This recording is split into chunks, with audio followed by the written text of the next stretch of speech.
The plan was simple: find a few beautiful cars parked in the streets of Monaco, paint them and leave the art behind for the owners to find. But I had no idea how special this trip would become. Got the gear ready. Now I just need to find the first car. Those of you know me, you know that I don't paint new cars. I'm looking for something old.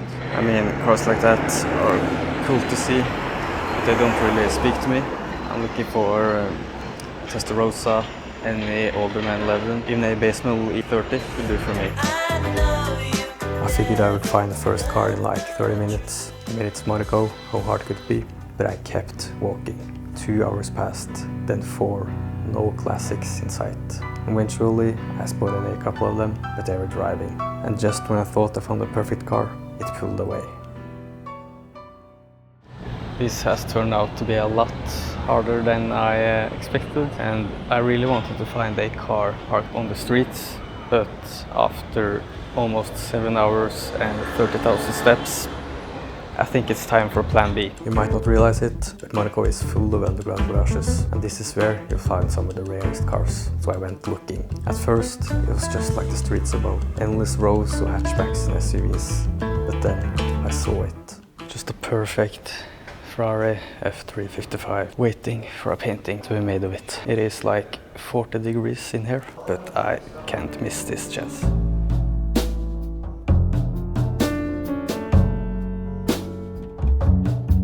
For this one, I chose the mountain road because the car had some scratches and the tires were worn. And that tells me that the owner actually drives the car, which I'm all for. I could picture them taking it out for a spirited drive on a quiet Sunday morning. That's what inspired the title. I wasn't too happy with the result. To be honest, I rushed it in the end because there was a giant cockroach near my bag and the heat was getting unbearable. Still, I hope the owner sees something in it. Putting it on the car and walking away felt strange and a little terrifying, but it also felt so right. I'm back and I'm hoping today will be a little bit more productive. It's a Friday, so there's probably going to be more nice cars out, and I have a pretty good feeling about today. So let's start the hunt for the first car, or the second car. It was another beautiful day in Monaco, but still no classics. I walked for hours, up and down, in circles. But just when I least expected it, something caught my eye. I know it's not a sports car or anything, but you can't tell me it doesn't have charm. Being white on white on white, I think it's really cool. But there's more to this one. I was here last year too and spotted this exact car. Behind the wheel was an elderly woman, and I could just tell she loved the car. That she loved driving it on sunny days by the sea, just because. It's not rare or expensive, but it's hers, and that's what makes it special. I usually spend about a week on painting, so these are far from perfect, but I think I at least managed to capture some of its charm.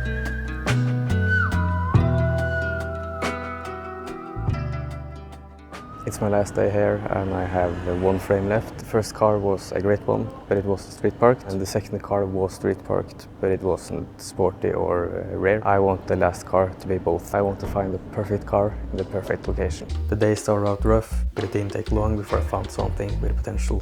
An E320 convertible in a nice shade of blue and a beautiful interior. But the best part, it was parked right outside Automobile Club de Monaco, an exclusive car club for the wealthy locals. I stood there for like 50 minutes thinking if I should do it, but I kept seeing more classics drive by, so I figured the day was still young. This guy kept driving around in his beautiful E-Type all day. I kinda wish I would take a break so I could paint it. Then I checked the car from yesterday and the painting was gone. And then I decided to go on a little side quest I had planned for the trip.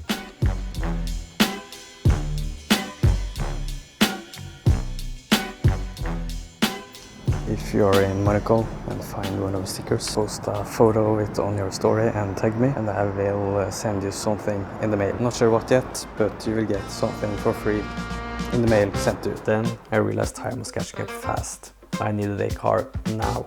And around the corner was the most beautiful thing I had seen all day.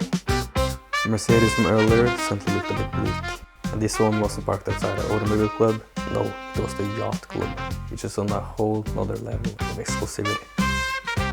Tens, if not hundreds of people walked by, staring, talking behind my back, but I was focused on what was becoming my favorite of the three. Then, what was not supposed to happen, happened. Before I could even think of what to do, the car disappeared into the darkness. I decided to finish it as I was liking where it was headed, but I had no idea what to do with it. Maybe I could just leave it here, I thought, or maybe I could try to chase down the owner, or I could step out of my comfort zone for once. What if I walked up to the doorman and asked about the owner? They would probably just say, "Sorry sir, can't help you." But I knew I would regret not giving it a try. Do you know the owner of this car? It was parked here. Yeah, it's there. No. You don't know if he comes back? I want to give this to him. Sorry.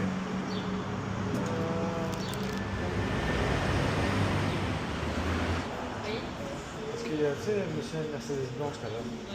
Monsieur voulait donner ça avec la femme. You have a number or something? I can look. Yeah, of course. You keep the painting and... Yeah, we keep the paint and we give him the card. Okay. I have the card here too. But, Certification authentique. Oh, mais Maybe I give him to the... You are really artist. Thank you so much. You're welcome, sir. Thank you. You too. I learned something that day. Instead about focusing on how bad the outcome can be, think about how well it can go.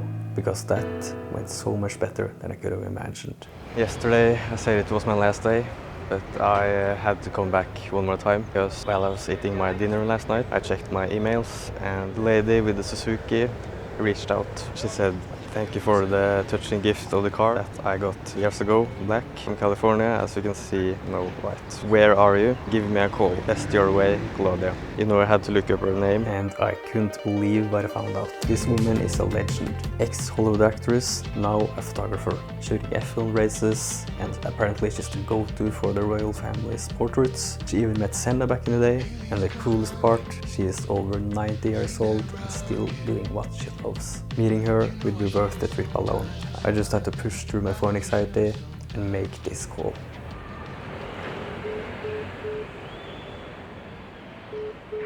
Unfortunately, the calls didn't go through. I emailed her saying I was there the whole day and would love to meet her, followed by another failed call. Then I paid €9 for a small coke to watch cars in the shade. I then looked at some yachts, wondering if she might be out there, walked around to make the time pass. Then I decided to check the first car, went to the wrong floor where I got to see this beautiful thing, found the car, and the painting was still there. Ended the day at a fancy restaurant. The food was only okay, but the view made up for it.